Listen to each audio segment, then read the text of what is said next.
Subhanaka la ilma lana illa ma 'allamtana innaka antal alimul hakim. Rabbi shrah li sadri wa yassir li amri wahlul 'uqdatam min lisani yafqahu qawli. Amma ba'd. Harus ditanam semangat muhibbah agar ukhuwah menjadi kukuh. Pengajian kitab 100 hadis pengubatan Nabi ataupun Tibun Nabawi pada malam ini Ustaz mulakan dengan kalimah thayyibah. Uhayyikum bi tahiyyatil Islam, tahiyyatan thayyibatan mubarakatan min indillah. Assalamu alaikum warahmatullahi wabarakatuh.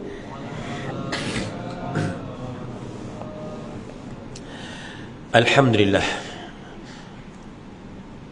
Ya Ustaz mulakan Tuan Imam, barisan Tuan-Tuan Imam, barisan Tuan-Tuan Bilal, seluruh ahli jawatankuasa surah An-Nur Seksyen 20 Shah Alam yang diketuai oleh Tuan Pengerusi Surau, Tuan-Tuan Guru, para alim ulama, para asatizah, para ilmuwan, para cendekiawan, para pencinta-pencinta ilmu, para pencinta kepada majlis-majlis ilmu, muslimin muslimat, hadirin hadirat, sidang jemaah yang merupakan bakal-bakal penghuni syurga yang dirahmati oleh Allah dan disayangi oleh Nabinya Muhammad sallallahu alaihi wasallam. Qala Rasulullah sallallahu alaihi wasallam, "Idza marartum biriyadil jannah farta'u." Apabila kamu melalui taman-taman syurga, maka hendaklah kamu singgah duduk berseronok-seronok di dalamnya. Lalu para sahabat bertanya, "Ya Rasulullah, wa ma riyadul jannah?" Apakah yang dimasukkan dengan taman-taman syurga itu? Qala, Nabi menjawab, "Majalisaz zikr," wa fi riwayah majalisal ilm. Iaitulah majlis mengingati Allah. Dalam riwayat yang lain, majlis-majlis ilmu. Qala Rasulullah sallallahu alaihi wasallam, "Man salaka tariqan yaltamisu fihi 'ilma, sahhalallahu lahu bihi tariqan ilal jannah." Barang sesiapa yang menempuh jalan untuk mencari ilmu, nescaya Allah akan memudahkan jalan untuk orang itu masuk ke dalam syurga. Subhanallah, ya. Sebab apa Allah mudahkan orang itu jalan masuk ke dalam syurga di hari akhirat? Kerana hambanya itu waktu dekat dunia dah selalu duduk dalam syurga, dah selalu bersenang-senang, bersantai-santai dalam taman-taman syurga di dunia ini. Apa dia? Iaitulah majlis-majlis ilmu, ya. Maka tak mustahil bagi Allah untuk memudahkan hambanya itu masuk ke dalam syurga yang hakiki, yang sebenar, yang kekal abadi di hari akhirat nanti, yang namanya al-jannah, ya, syurga. Sebab itu Nabi bagi tahu pada sahabat-sahabat, "Wahai sahabat-sahabatku sekalian, sekiranya kamu meminta syurga, maka pohonlah syurga yang paling tinggi." Ya. Maknanya kalau kita nak doa minta pada Allah, ya, supaya Allah kurniakan syurga, pohonlah syurga Firdaus, ya. Subhanallah. Imam Ibn Hajar Al-Asqalani rahimahullah memberitahu kepada kita dalam kitabnya ada 7 faedah atau 7 manfaat duduk dalam majlis ilmu. Yang pertama, orang yang duduk dalam majlis ilmu merupakan tanda ketakwaan kepada Allah Subhanahu Wa Taala. Masya Allah, semua benda atas dunia ni dia ada tanda-tanda. Lalu apakah tanda orang-orang yang bertakwa? Ya, salah satu daripada tanda orang yang bertakwa itu ialah mereka suka duduk dalam majlis ilmu. Ya, jadi mudah-mudahan kita dalam surah An-Nur pada malam ini termasuk dalam golongan hamba-hamba Allah yang bertakwa. Apa buktinya? Buktinya kita semua suka duduk dalam majlis ilmu. Masya Allah. Yang kedua, apa lagi faedah duduk dalam majlis ilmu? Orang yang duduk dalam majlis ilmu akan terhindar diri mereka daripada terjebak perkara dosa dan maksiat. Ya, Masya Allah, kita terpelihara. Berbanding kalau kita berada di luar daripada majlis ilmu, ya, barangkali pasti akan ada perkara-perkara dosa yang kita perolehi, sama ada sengaja atau tak disengajakan. Mungkin kita pergi dekat kedai-kedai kopi, mungkin kita pergi dekat barangkali kat pasar raya, mungkin kita pergi dekat stadium-stadium dan seumpamanya, ya. Kita mesti terjebak punya, ya, dengan dosa maksiat, sama ada sengaja atau tak sengaja. Berbeza kalau kita duduk dalam majlis ilmu, ya, pasti kita terpelihara daripada perkara-perkara dosa dan maksiat. Yang ketiga, apa lagi faedah duduk dalam majlis ilmu? Menurut Imam Ibn Hajar Al-Asqalani rahimahullah, yang ketiga, Allah Subhanahu Wa Taala mengirimkan para malaikat untuk merahmati orang-orang yang duduk dalam majlis ilmu, ya. Masya Allah, rupanya kita sekarang ni di dalam limpahan rahmat Allah, ya. Walaupun mata kasar kita tengok masih ada lagi ruangan kosong dalam surah An-Nur pada malam ini, tapi hakikatnya tak ada satu inci pun ruangan dalam surah ini yang tidak dipenuhi, melainkan semuanya dipenuhi oleh para malaikat Allah, bersaf-saf, berbaris-baris, bersusun-susun, berlapis-lapis, bertindan-tindan, bertindih-tindih. Para malaikat memenuhi seluruh pelusuk penjuru surah An-Nur. Mereka berterusan memohon pada Allah agar Allah merahmati orang-orang yang duduk dalam majlis ilmu. Yang keempat, apalagi faedah ataupun manfaat duduk dalam majlis ilmu, Allah Subhanahu Wa Taala membuka satu pintu hasanat untuk orang-orang yang duduk dalam majlis ilmu. Apa makna pintu hasanat? Iaitulah pintu kebaikan terbuka luas untuk orang-orang yang duduk dalam majlis ilmu. Apa maknanya? Maknanya semua urusan kehidupan kita akan dimudahkan oleh Allah dengan asbab kita suka duduk dalam majlis ilmu. Subhanallah. Yang kelima, apa lagi faedah duduk dalam majlis ilmu? Para malaikat meletakkan sayapnya bagi melindungi orang-orang yang duduk dalam majlis ilmu. Masya Allah. Rupa-rupanya malaikat memiliki sayap, ya. Sebagaimana hadis menceritakan sifat malaikat Jibril, diciptakan daripada nur, yakni cahaya, dan Jibril memiliki 600 sayap. Sesuatu yang malaikat meletakkan sayap padanya, benda itu pasti akan selamat, benda itu pasti akan dilindungi dengan izin Allah Subhanahu Wa Taala. Yang keenam, apa lagi faedah duduk dalam majlis ilmu? Subhanallah, mereka mendapat doa-doa pengampunan daripada sekalian para malaikat. Untuk penuntut ilmu lelaki, malaikat akan berdoa sama seperti kita doa untuk jenazah lelaki, ya. Allahumma ghafir lahu warhamhu, ya Allah ampunilah dia dan kasihanilah dia atau rahmatilah dia. Untuk penuntut ilmu yang perempuan pula, malaikat akan berdoa, Allahumma ghafir laha warhamha, ya Allah ampunilah dia dan kasihanilah dia ataupun rahmatilah dia. Siapa yang doakan pengampunan untuk kita ni? Malaikat. Siapa malaikat? Malaikat itu sifatnya maksum, terpelihara daripada dosa lalu, sekarang dan yang akan datang. Pastilah doa malaikat itu makbul, ya. Jadi jangan sampai kita terlepas, ya, doa-doa pengampunan daripada sekalian para malaikat untuk kita. Masya Allah, ya. Oleh itu raja-raja lah hadirkan diri dan beristiqamahlah bersama majlis-majlis ilmu, kerana terdapat limpahan pengampunan Allah yang mencurah-curah, rahmat Allah yang melimpah-limpah, yang tak ada pada majlis-majlis di luar sana. Yang ketujuh, yang terakhir, apa lagi faedah ataupun manfaat duduk dalam majlis ilmu? Menurut Imam Ibn Hajar Al-Asqalani rahimahullah, setiap langkah kaki kita menjadi kafarah. Apa makna kafarah? Yakni penghapus kepada dosa-dosa yang lalu. Subhanallah, ya. Katalah daripada rumah tadi sampai ke surah An-Nur, kita memerlukan 200 langkah kaki, ya, untuk nak membolehkan kita sampai ke sini dengan niat kita nak bersama majlis ilmu lepas solat maghrib, antara maghrib ke isyak, ya. Masya Allah, kita dah ada pasang niat, ya. Masya Allah. Maka 200 langkah kaki maknanya 200 dosa-dosa kita berguguran dan 200 pahala yang kita raih, ya. Subhanallah, betapa Allah memuliakan orang-orang yang duduk dalam majlis ilmu. Qala Rasulullah sallallahu alaihi wasallam, man kharaja fi talabal ilmi wa huwa fi sabilillah hatta yarja. Barang sesiapa yang keluar daripada rumahnya untuk mencari ilmu, nescaya sesungguhnya orang itu sentiasa berada pada jalan Allah hatta yarja, hinggalah dia kembali semula ke rumahnya, pulang semula ke rumahnya atau balik semula ke rumahnya. Sebab itu para ulama menghukumkan sesiapa juga meninggal dunia dalam keadaan matinya sedang menuntut ilmu, maka dihukumkan matinya mati syahid, mati syahid.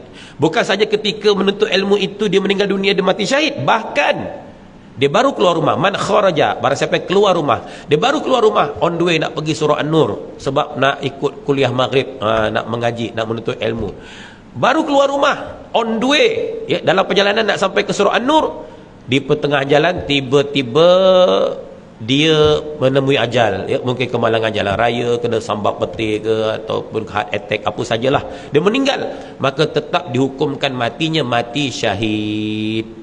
Bukan itu saja, bahkan dah selesai duduk dalam majlis ilmu, dah tutup dengan tasbih kifarah, dah baca surah Al-Asr, dia on the way nak balik. Hujung hadis itu sebut hatta yarja', hingga dia pulang semula ke rumah. On the way nak balik, daripada surah An-Nur nak sampai ke rumah. Lagi 10 langkah nak sampai ke pintu pagar masuk rumah dia. Jalan pula licin, maklumlah musim hujan, ya. Tergelincir, ya, terplay out, jatuh. Kepalanya terkena bucu batu.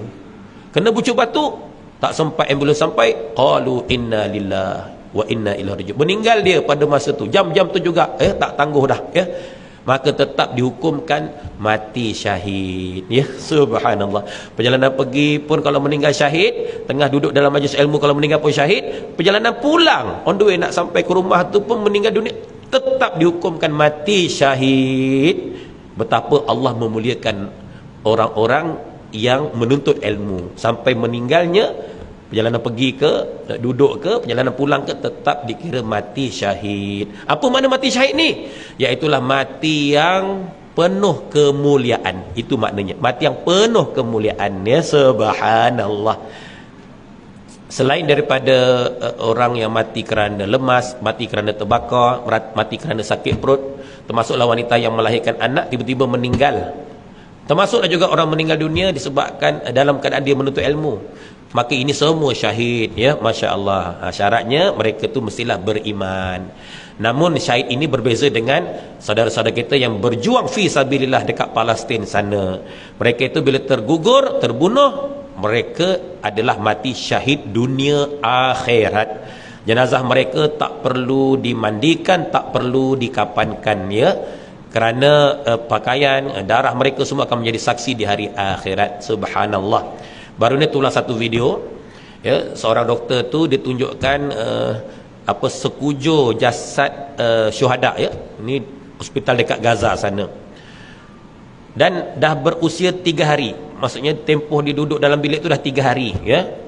Jadi doktor tu bagi tahu jasad ini terlalu wangi, ya, karaihatul misk, umpama wangian kasturi, dan saya tak pernah terhidu wangian sewangi ini seumur hidup saya.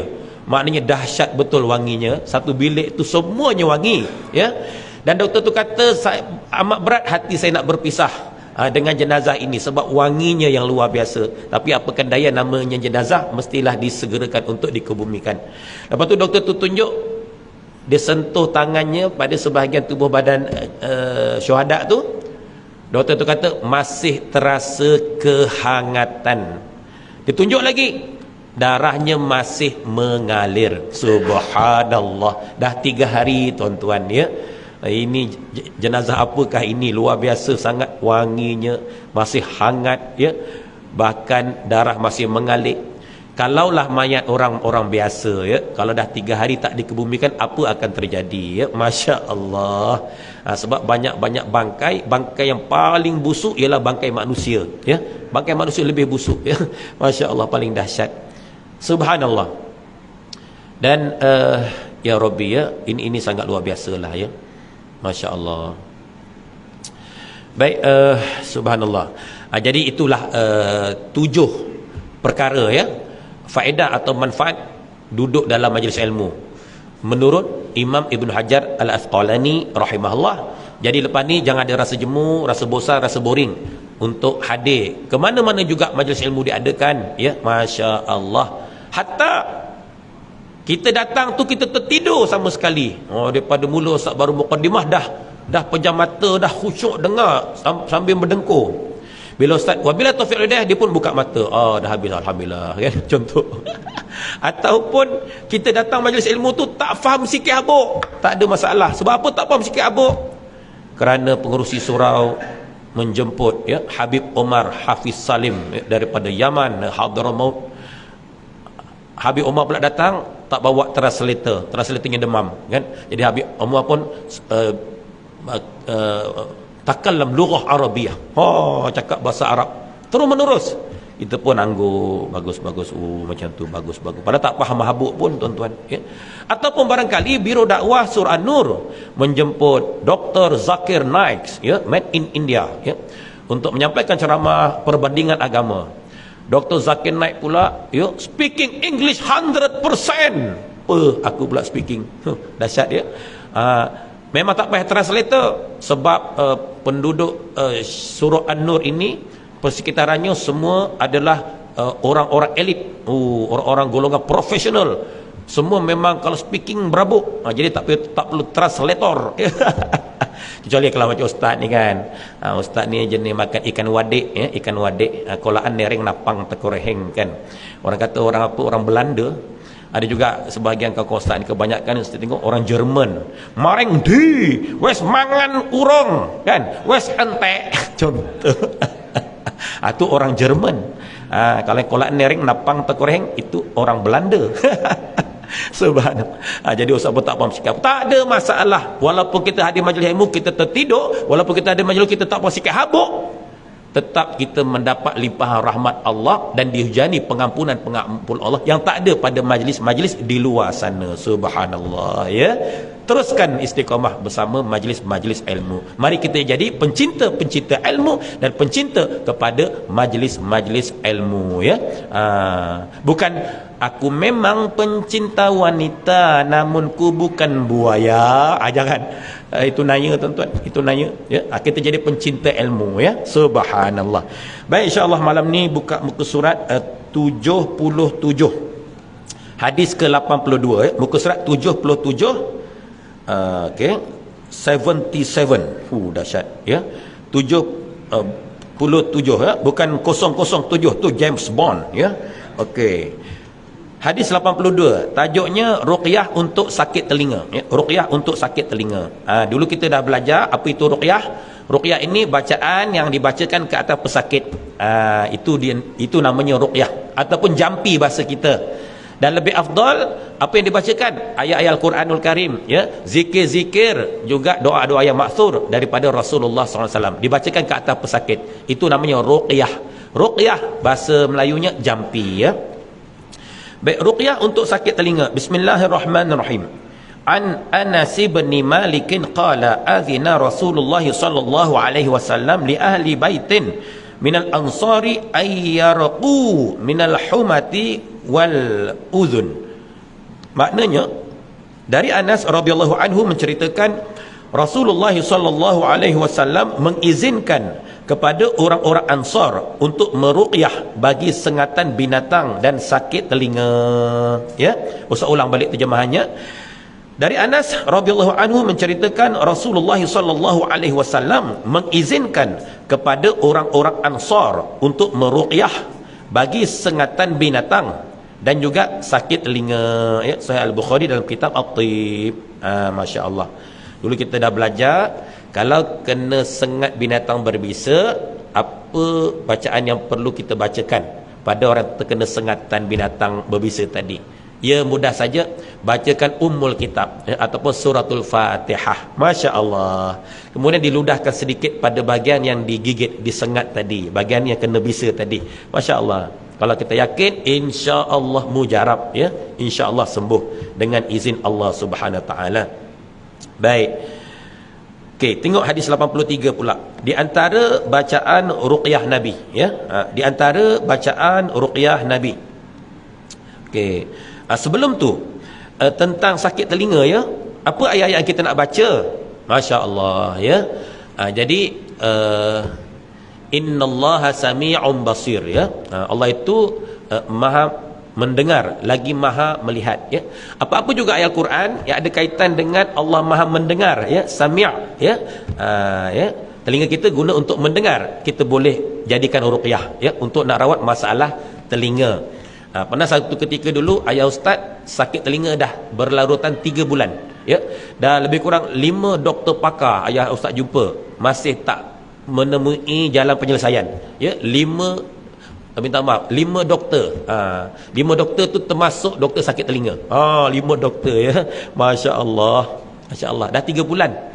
Ayah ustaz terasa macam ada bunyi berdesing, ada berdenyut, ya, sakit, ya, menggigit-gigit. Dah 3 bulan. Sangat mengganggu tidur ayah ustaz, ya.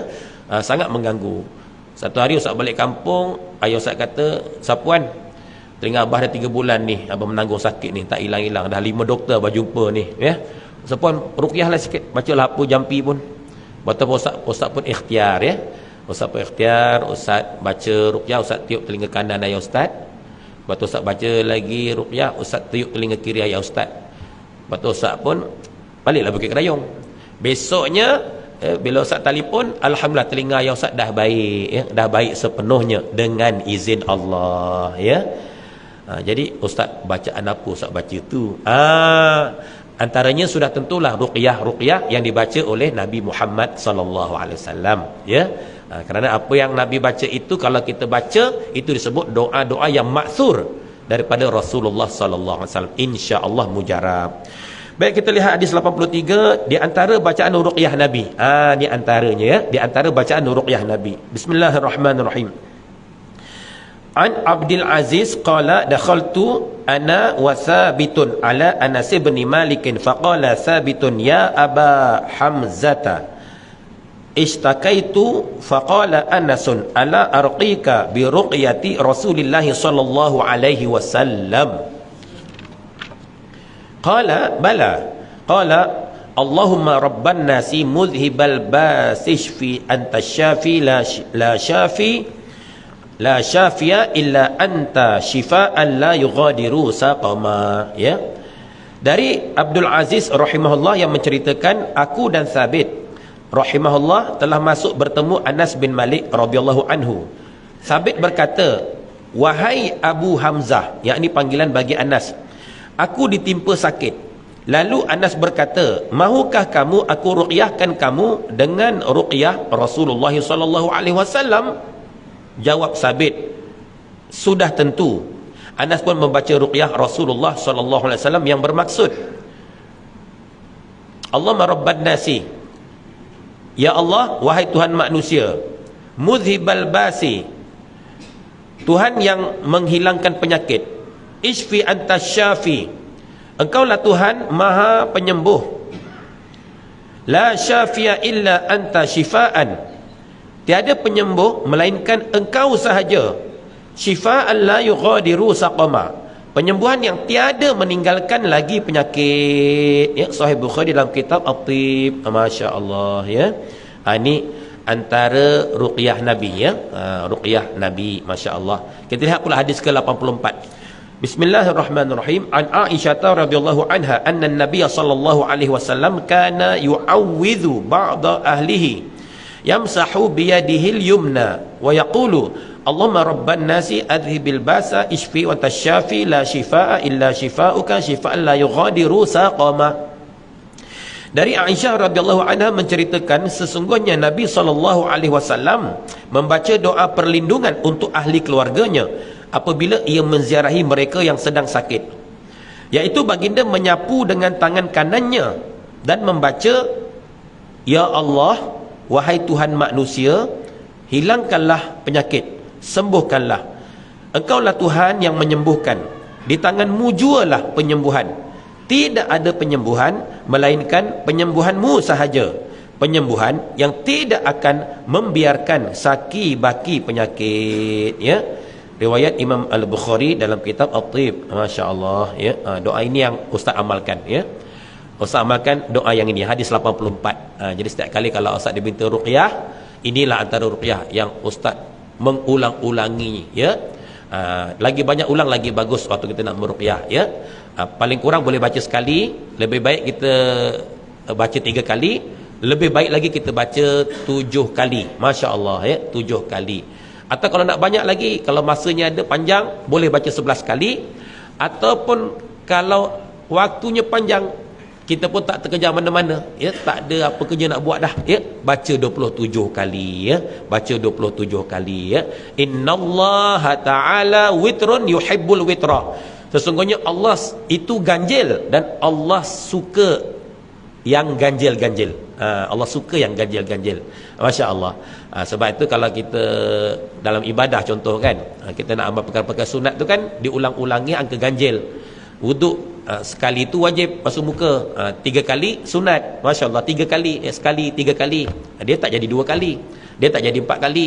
Masya-Allah. Lepas solat kita bertasbih subhanallah subhanallah 33 kali, tahmid 33 kali, takbir 33 kali, subhanallah ya.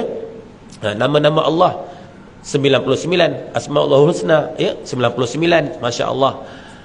Ya Rab, kita tawaf Kaabah, keliling Kaabah 7 kali. Sa'i ulang-ulang antara Safa ke Marwah 7 kali. Subhanallah. Dalam seminggu ada 7 hari. Subhanallah ya. Masya-Allah. Bahkan malam Lailatul Qadar itu Nabi kata carilah malam Al-Qadar pada malam-malam ganjil di 10 malam-malam terakhir daripada bulan Ramadan. Malam ganjil 21, 23, 25, 27, 29. Bahkan ada hadis menyebut carilah malam Al-Qadar itu pada malam ke-27 ya. Bulan Ramadan 27 ganjil. Subhanallah ya. Itu kelebihannya. Bahkan kita tengok warna-warna pelangi pun ada 7 ya, angka ganjil. 7 petala langit, 7 petala bumi. Subhanallah ya. Masya-Allah. Baik. Itu kita ambil barakah lah ya daripada apa yang Allah suka ya. Allah itu ganjil dan Allah suka. Yuhibbul witra, suka yang ganjil-ganjil. Subhanallah. Baik, sama-sama ikut Ustaz baca ruqyah ini ya. Ruqyah ini sebab ini yang Ustaz hafal, yang Ustaz amalkan ya. Bismillah. Baik, bismillahirrahmanirrahim.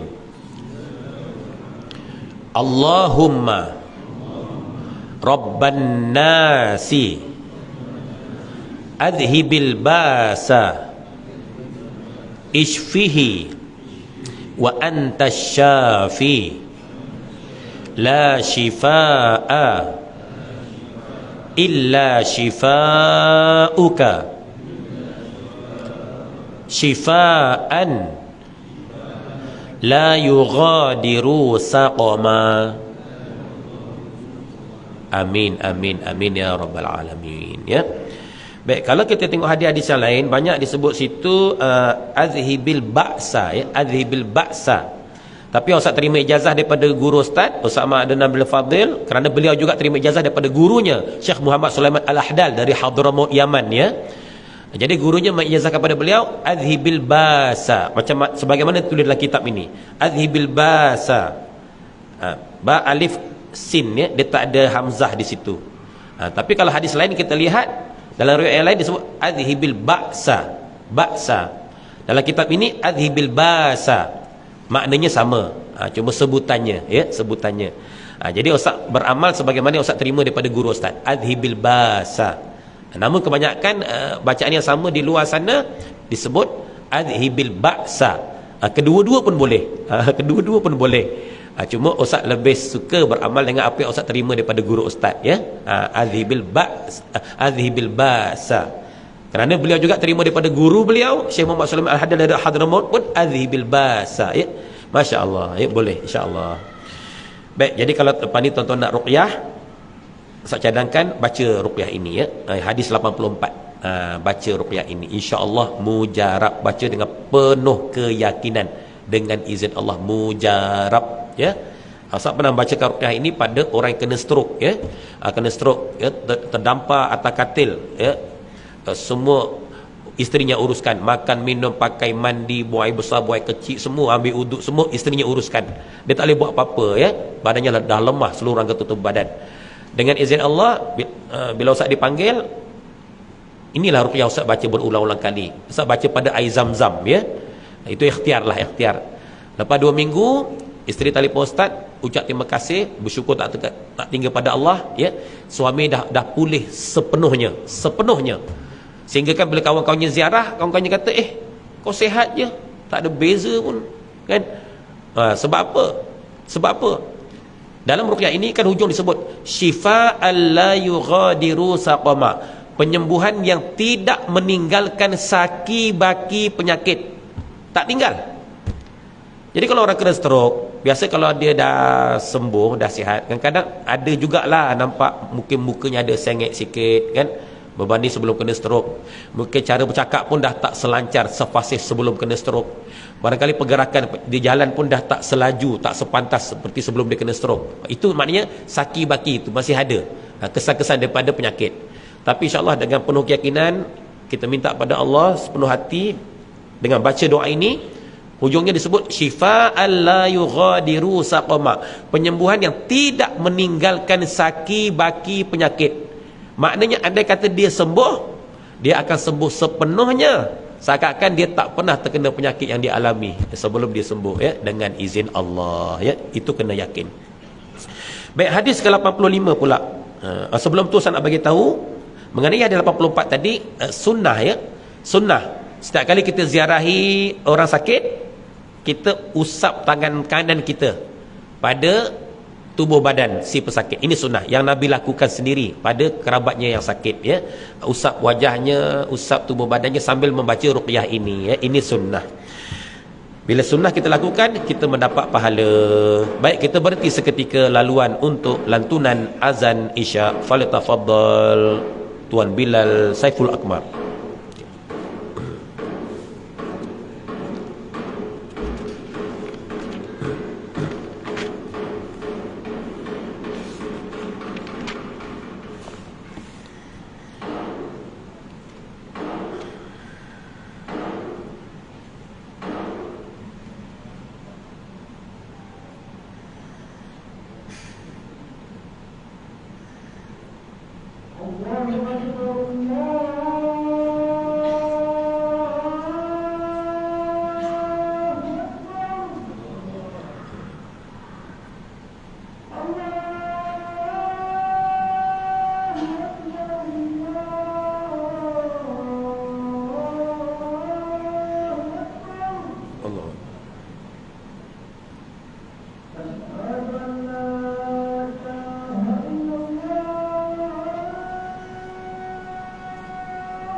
وشرف الدرجة العالية عظمة محمود لله وإنك لتخلقني إنك لتخلقني إنك لتخلقني والحمد لله رب العالمين قسمك إنك يا عدد La ilaha illallah Muhammadur Rasulullah. Baik, kita lihat pula hadis yang ke-85. Bismillahirrahmanirrahim.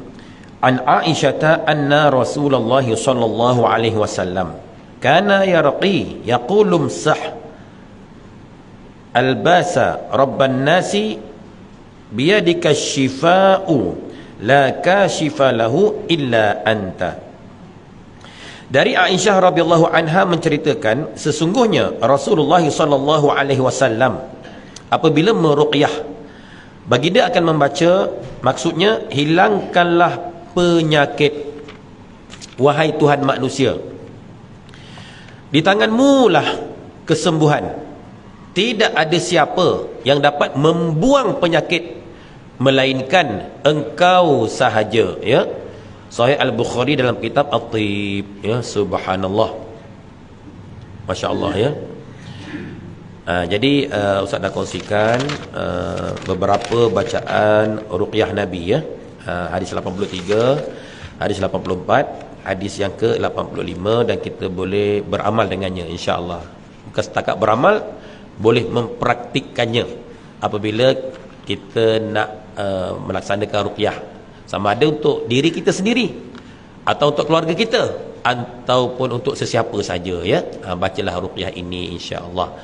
Dan antara ruqyah Ustaz bacakan pada telinga ya Ustaz, ya, sampai ayat-ayat Al-Quran, Ustaz juga baca doa ini, ya, doa ini hadis yang 84, ya, pada telinga ayat Ustaz. Kemudian Ustaz hembuskan, ya. Syukur, ya, syukur, sangat pantas, ya. Itu semua dengan izin Allah, ya, masya-Allah. Kalau tak silap bulan lepas Ustaz dah cerita kan, seorang pakcik yang Ustaz ceramah dekat Masjid Batu Arang, ya, dekat Rawang sana. Yang mana pakcik tu dia kena stroke, ya, masa nak pergi umrah, pakcik tu kena stroke, tapi dia pergi juga, ya. 3 hari pertama di sana sangat menjadi bebanan pada mutawif yang membawa pakcik tadilah dengan rombongan, sebab terpaksa fokus pada pakcik tadi, ya. Nak angkat dia, nak letak atas kerusi roda, nak sorong lagi, ya, masya-Allah. Tapi pada malam ketiga, ya, dekat Madinah tu, Ustaz Mutawif tu ajak pergi Masjid Nabawi, sama-sama solat isyak apa semua dah selesai. Ustaz Mutawif tu ajak pakcik tu masuk ke Raudah. Masa masuk Raudah tu dibagi laluan mudah oleh penjaga, askar penjaga, polis tu lah kan, dibagi laluan mudah oleh askar tu. Jadi pakcik tu bersama ustaz tu pun, ustaz tu minta pakcik tu tadah je tangan, aminkan saja apa yang ustaz tu baca, masya-Allah. Jadi ustaz tu pun mula-mula doa dalam bahasa Arab, ya, bahasa Arab. Kemudian ustaz tu doa dalam bahasa Melayu, dan pakcik faham. Pakcik tu kata pakcik faham apa yang ustaz tu minta. Tiba-tiba ustaz tu sebut nama pakcik dalam doanya, ya, di sisi makam Rasulullah sallallahu alaihi wasallam dalam Raudah, tempat yang sangat mustajab doa, masya-Allah. Berjurai-jurai mata pakcik tu masa doa, sampai polis pengaman tu pun dia sapu-sapu belakang pakcik tadi, kan, nak menenangkan pakcik tadilah. Pakcik tu berteriak. Pakcik tu dia tak peduli sebab dia stroke. Dia stroke, dia menangis semahu-mahu, ya. Malam tu mereka pembalik, duduk dekat bilik hotel. Pakcik tu sebilik dengan Ustaz Mutawif, ya. Ada 3 orang Ustaz Mutawif dalam bilik tu, termasuk pakcik tu 4 orang lah. Jadi waktu malam pakcik tu bangun awal, ya. Sebelum subuh dah bangun, disebabkan semangat yang tinggi tadi, masya-Allah, pakcik tu gagahi juga walaupun badannya tak larat, dia tak terdaya, gagahi juga, ya. Pakcik tu masuk bilik air, ya. Tak macam mana waktu pakcik tu mandi agaknya, sabun tu meleleh masuk mata, dan pakcik tu berasa sakit, berasa pedih yang teramat, yang dia tak pernah rasai pedih seumpama itu. Sebab sebelum ni mandi berbuih juga masuk mata, tapi sebab sihat, sihat muka urat sarafnya lain, ya. Tapi dalam keadaan stroke, bila masuk buih tu, pakcik tu rasa pedih yang melampau. Pakcik cuba menjerit, tak ada orang dengar. Orang stroke suaranya tak normal, ya, tak macam suara Pak Bilal kita, ya, subhanallah, ya. Jadi masya-Allah, akhir sekali dalam keadaan terlalu pedih yang teramat, ya, pakcik tu tak semena-mena, tangan kiri yang tak boleh angkat, kaki kiri yang tak boleh bergerak, tak semena-mena tangan tu terangkat. Buang buih tadi apa semua, pakcik tu mandi sampai selesai, baru pakcik tu perasan, dia dah sihat, dah boleh mandi, dah boleh berjalan, tak perlu pakai tongkat, tak perlu pakai kerusi roda. Pelik pakcik tu, tangan kiri dah boleh angkat, kaki semua, ya Allah. Lepas tu pakcik tu pun keluar bilik, dia kejut, Ustaz tu terjaga, Ustaz tangan saya dah elok Ustaz, saya dah sihat Ustaz. Ustaz tu peluk pakcik tadi. Lepas tu 3 ustaz Mutawif semua peluk, dalam ketiga-tiga semua menangis, terlalu gembira, ya, terlalu gembira. Subhanallah, tuan-tuan. Malam tadi baru doa, mungkin ustaz tu kira doa ruqyah jugalah, baru mohon dekat Raudah, baru doa malam tadi, ya, lepas isyak, sebelum subuh dah sembuh sepenuhnya, tuan-tuan, sepenuhnya. Lepas tu pakcik tu straight, boleh buat ibadah umrah, ya, tawaf, sa'i semua, tak payah guna kereta kursi roda, ya, tak payah dipapah ke dipimpin, tak payah, ya, dengan izin Allah. Maknanya doa ini sebenarnya merupakan ubat yang paling ampuh, ya. Kalau kita betul-betul yakin dia sembuh. Sebenarnya doa ni, ya, dia lebih dahsyat, ya, daripada makan ubat-ubatan. Tapi syaratnya kena yakin, dia kena yakin. Satu cerita, tuan-tuan, ya Allah, ya, baru-baru Ustaz dengar perkongsian daripada Syekh Khalid, ya, Al-Palestini. Ada sahabat baik Ustaz namanya Syekh Khalid, ya. Beliau ni warga negara Palestin. Cuma dijodohkan beliau ni dapat isteri orang Malaysia. Dah dapat 3 orang cahaya mata ya. Isteri pertamanya orang Palestin. Cuma tak dikurniakan zuriat ya. Akhirnya beliau menikahi isteri kedua ya, orang Malaysia. Tapi hubungan isteri mereka sangat baik. Dua-dua ada kat Malaysia ya. Masya-Allah. Kalau isterinya bekerja, isteri nombor 2 tu 3 anak yang jaga isteri pertama. Isteri pertama yang jagakan anaknya. Dahsyat. Ini macam bagi semangat bukan apa ya. Ibu-ibu bawa bertenang. Baik. Subhanallah. Jadi Syekh Khalid cerita pada Ustaz ni kisah benar. Jadi Syekh Khalid menerima WhatsApp daripada sahabat baiknya seorang doktor dekat hospital di Gaza. Doktor tu yang berkongsi cerita WhatsApp pada Syekh Khalid. Jadi Syekh Khalid pun cerita dengan Ustaz ya, kongsi dengan kami semua. Macam mana ceritanya? Subhanallah ya. Ada seorang ibu namanya Sumayyah. Nama dah macam sahabiah yang syuhada, yang mati syahid ya. Sumayyah. Jadi Sumayyah ini dia memiliki 3 orang anak ya. 3 orang anak yang masih kecil, perlukan belayan kasih sayang dan perhatian seorang ibu, kasih seorang ibu ya, kecil lagi. Baik. Ini peristiwa baru terjadi. Jadi Sumayyah ni masya-Allah hari dah menjelang petang. Ketiga-tiga anak mengadu, "Umi, Along lapar, Along nak makan." Ya. Angah pun mengadu, "Umi, Angah haus, Angah nak minum." Adik pun mengadu, "Umi, adik lapar, adik haus, nak makan, nak minum." Tetapi pada waktu itu sudah ketiadaan sebarang makanan. Daripada pagi sampai petang tak ada apa yang mereka makan, tak ada apa yang mereka minum. Masya Allah. Kerana semua bekalan-bekalan dah disekat oleh Zionis Israel laknatullah. Masya Allah ya. Masya Allah, tak ada apa. Baik. Kemudian hari pun masuk senja. Bila dah menjelang malam, anak-anak Sumayyah mula menangis satu persatu. Akhirnya ketiga-tiga menangis dalam keadaan kelaparan yang teramat. Termasuklah ibunya sendiri, Sumayyah pun lapar yang teramat. Sepanjang hari tak makan, Masya Allah ya, tak minum. Anaknya pun menangis, tak henti-henti, berterusan menangis ya, non stop ya. Masya Allah, menangis ya Allah. Lalu Sumayyah selaku ibu tadi mestilah nak menenangkan hati anak-anaknya yang kelaparan tadi. Lalu Sumayyah pun mendodoikan ketiga-tiga anaknya tadi. Dodoi si dodoi, oi. Itu bahasa kita lah ya. Tapi Sumayyah tadi dodoi dalam bahasa Arab lah. Mungkin qasidah ke, mungkin selawat ke, mungkin taranum ke, mungkin nasyid ke, ya, whatever lah ya. Jadi bila Sumayyah dodoi ke anak tadi dalam keadaan mereka semua menangis ya, daripada maghrib sampai nak malam menangis tak henti sebab nak makan, nak minum ni ya Allah. Akhir sekali bila dah didodoi, anak ketiga-tiga anak mereka pun tertidur, Masya Allah, tertidur.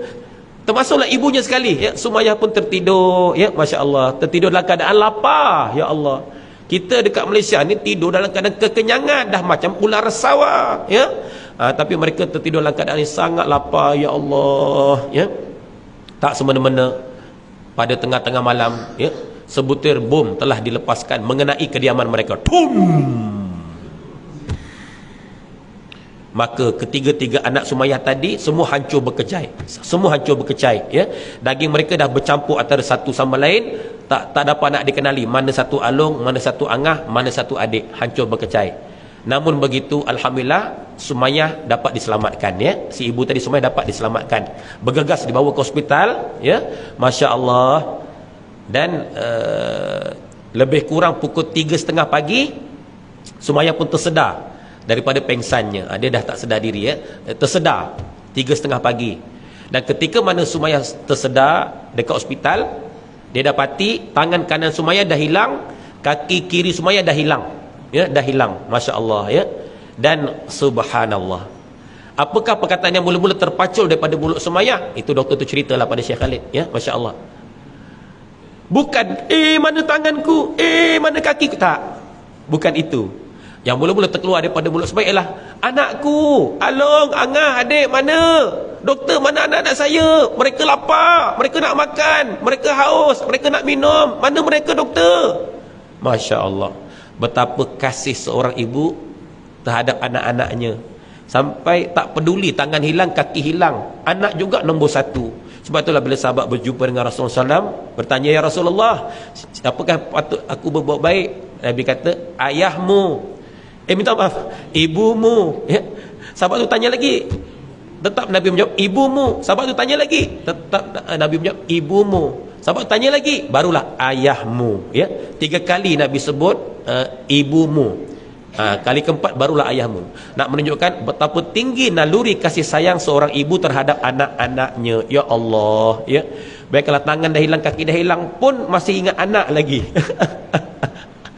Ya Allah, luar biasa, ya, luar biasa, subhanallah, ya. Masya Allah.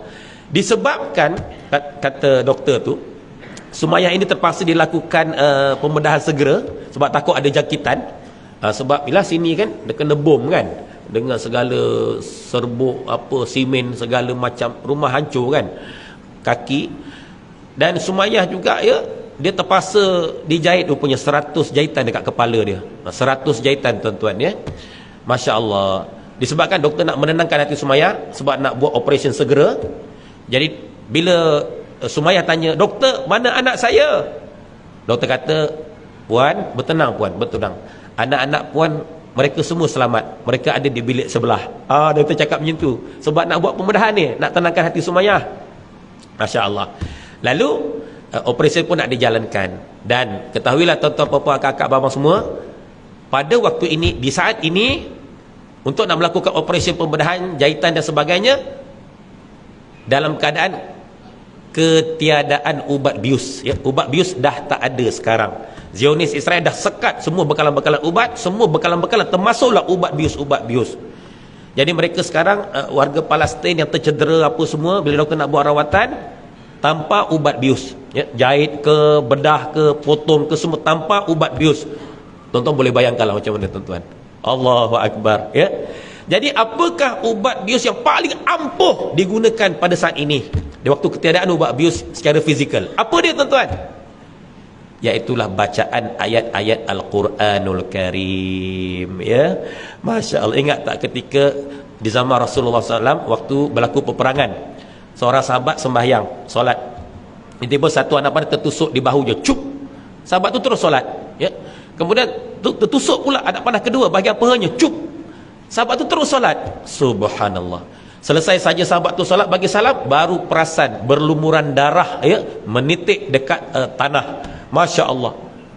Maknanya bacaan Al-Quran dalam solat itu, dan solat itu menjadi bius untuk sahabat tadi, sampai tak terasa betapa nikmat, betapa lazatnya bacaan Al-Quran dalam solat itu yang dibaca oleh sahabat tersebut, hingga tak terasa kesakitan walaupun tertusuk anak panah. Masya Allah. Ini sangat luar biasa. Benarlah apa yang Allah firmankan, a'udzubillahi minasyaitonirrajim, wa nunazzilu minal qur'ani ma huwa syifaa'un wa rahmatul lil mu'minin. Dan kami menurunkan Al-Quran tidak lain adalah sebagai penyembuhan atau ubat atau penawar, atau mungkin boleh tambah lagi, atau ubat bius, ya, bagi orang-orang mukmin, orang-orang beriman. Subhanallah. Al-Quran itu ubat, penawar, penyembuhan. Mana kalau kita benar-benar menghayati, ya. Masya Allah. Jadi itulah satu-satunya ubat bius untuk rakyat Palestin yang tercedera pada waktu ini, yang nak dirawat. Mereka baca ayat-ayat Al-Quran sambil doktor menjahit ke, menggunting ke, bedah ke, apa saja, bacaan ayat Al-Quran. Masya Allah. Ini mukjizat, tuan-tuan. Lalu Sumayyah pun bacalah ayat Al-Quranul Karim. Sumayyah baca. Sebab rata-rata, ya, rakyat Palestin mereka ni penghafal Al-Quran, ya.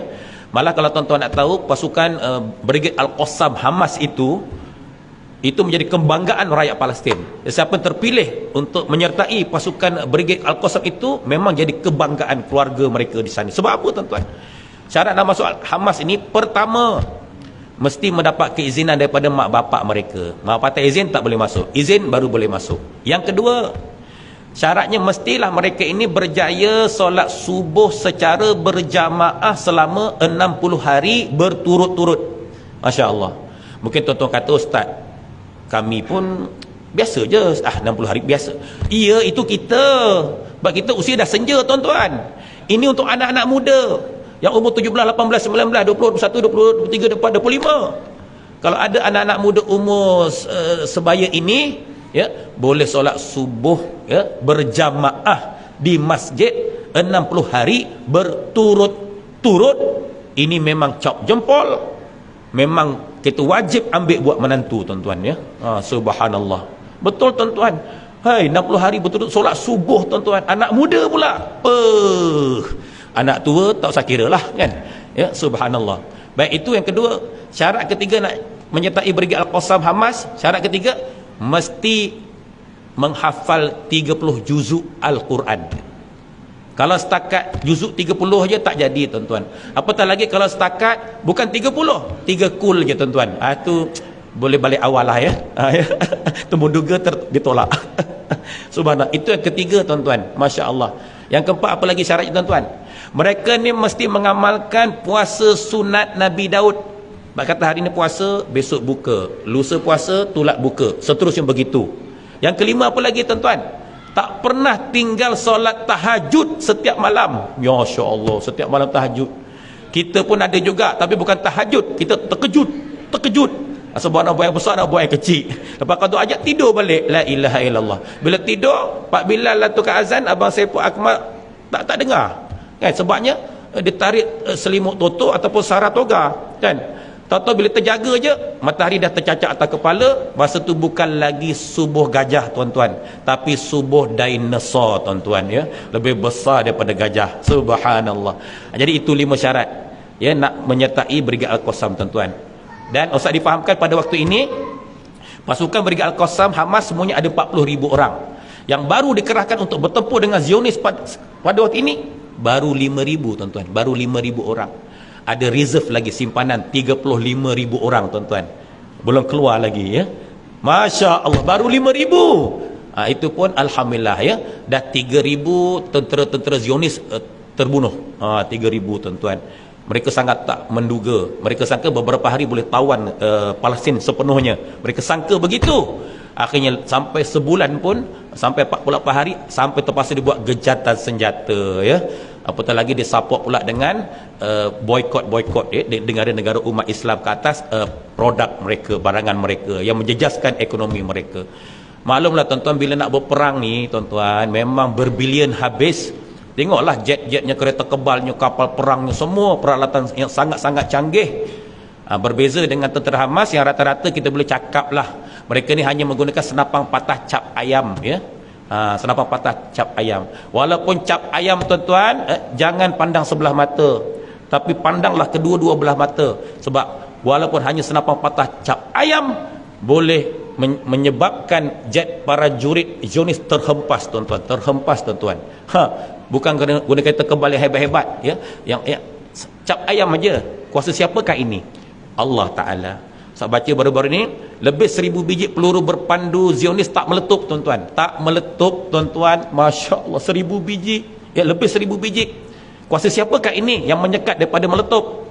Allah Ta'ala ya. Bayangkanlah, sebiji peluru pandu itu dia punya berat lebih kurang 1 tan ya, atau 1,000 kilogram sebiji. Sekali meletup, boom ya, 5 kilometer keliling bergegar tuan-tuan. 5 kilometer. Bahkan kalau saiz lebih besar tuan-tuan, bertantan sampai 10 km keliling bergegar tuan-tuan. Dahsyat. Bahkan sebiji peluru berpandu itu kalau jatuh atas satu bangunan yang tinggi 20 tingkat, jatuh saya pum, ranap ke semuanya, ratusan manusia mati. La haula wala quwata illa billahil alil azim ya. Subhanallah. Baik, cerita Sumayyah kita sambung lagi. Masya Allah ya. Jadi Sumayyah pun baca Al-Quran. Baca Al-Quran, doktor pun lakukanlah pembedahannya, jahitannya apa semua, hingga akhirnya Sumayyah tertidur tuan-tuan. Sumayyah tertidur. Subhanallah, subhanallah ya. Setelah 1,5 jam Sumayyah tertidur, tiba-tiba Sumayyah pun terjaga daripada tidurnya. Sebaik saja Sumayyah terjaga, subhanallah, Sumayyah terjaga dalam keadaan wajahnya senyum, wajahnya happy, wajahnya gembira, riang, suka, bahagia. Doktor pun pelik, macam mana Sumayyah boleh happy sangat ni, gembira sangat ni? Doktor pun pelik.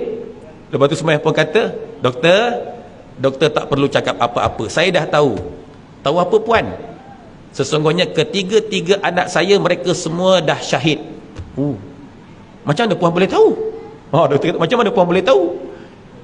Doktor, sebentar tadi waktu saya tidur, saya bermimpi.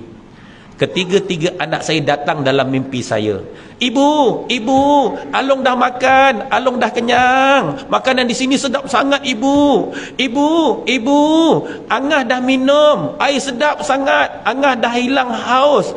Adik pula cakap, ibu, adik dah makan, dah minum. Kami semua kenyang, kami seronok, makanan di sini sangat sedap. Tak pernah kami rasa sebelum ni, ibu. Ibu, kami sekarang dah berada dalam syurga, ibu. Kami tunggu ibu di sini. Subhanallah.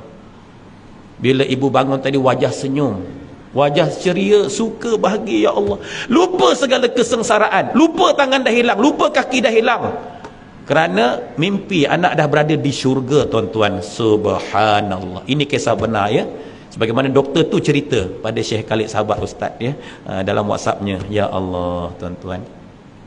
Sebab itu Allah Taala berfirman, ya, a'udzubillahi minasyaitonirrajim, wala tahsabannalladzi, janganlah kamu menyangka orang-orang yang terbunuh di jalan Allah itu mereka mati, bal ahya'u 'inda rabbihim yurzaqun, bahkan mereka hidup di sisi Allah. Yurzaqun, mereka diberi rezeki Allah. Yurzaqun ni fi'il mudhari', maknanya yurzaqun itu maknanya sentiasa diberi rezeki, terus on the spot, terus diberi, tak tangguh dah, terus diberi. Allahu Akbar, ya. Jangan kamu menyangka orang-orang yang mati di jalan Allah itu mereka mati, padahal mereka hidup dan di sisi Allah mereka diberi rezeki. Ini sangat luar biasa, ya, tuan-tuan. Sebab itu orang mati syahid, kalau boleh mereka nak mati syahid 1000 kali lagi, tapi tak boleh, sebab mati hanya sekali. Mana kalau boleh, sebab betapa nikmatnya mati syahid. Kerana orang mati syahid, tuan-tuan, pertama, mereka tak melalui sakitnya sakaratul maut. Mereka tak melalui. Matinya nikmat, tuan-tuan, penuh kebahagiaan. Yang kedua, mereka takkan melalui soal jawab dalam kubur.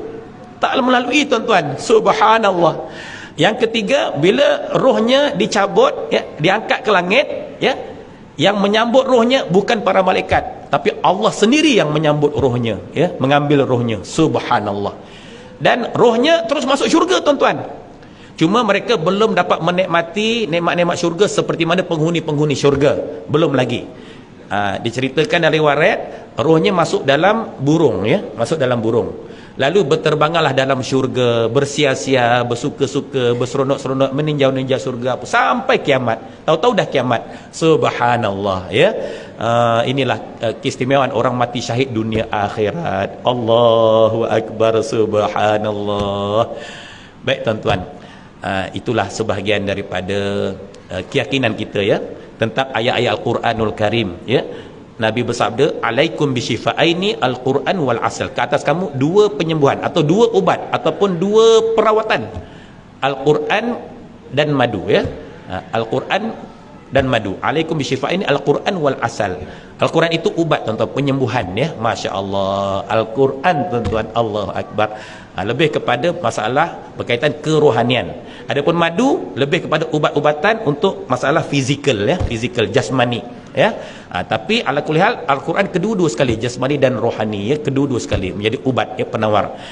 Baik, tuan-tuan, jadi setakat ni saja, ya Allah, ya, yang baik daripada Allah, yang lemah daripada kelemahan diri Ustaz. Dengan izinnya juga, kalau ada sumur di ladang boleh kita tumpang mandi. Kalau ada umur panjang, insya-Allah kita jumpa lagi. Sebelum pulang macam biasalah, ya, tabung-tabung disediakan oleh pihak Surah An-Nur dapatlah kita isi untuk memenuhi tabung simpanan saham negeri akhirat, ya. Hakikat keuntungan tu semua kembali untuk kita juga. Apa yang ada pada diri kita belum tentu lagi kita punya, tapi apa yang kita berikan, kita infak, kita sedekah, itulah kita punya. Setiap kali kita bersedekah, sebenarnya kita bukan berbelanja, melainkan kita hanya memindahkannya sahaja kepada masa depan kita, ya. Subhanallah. Di samping tabung-tabung Surah An-Nur, sama ada tuan-tuan boleh bagi tunai ataupun secara transfer online, ya. Ustaz juga bawa tabung, ya, bagi membantu pembangunan dan pengurusan Madrasah Tahfiz Integrasi Syekh Izzuddin yang Ustaz kelolakan dekat Bandar Puncak Alam. Dan siapa-siapa nak support barang yang Ustaz bawa, ya, boleh dapatkan di luar sanalah, ya.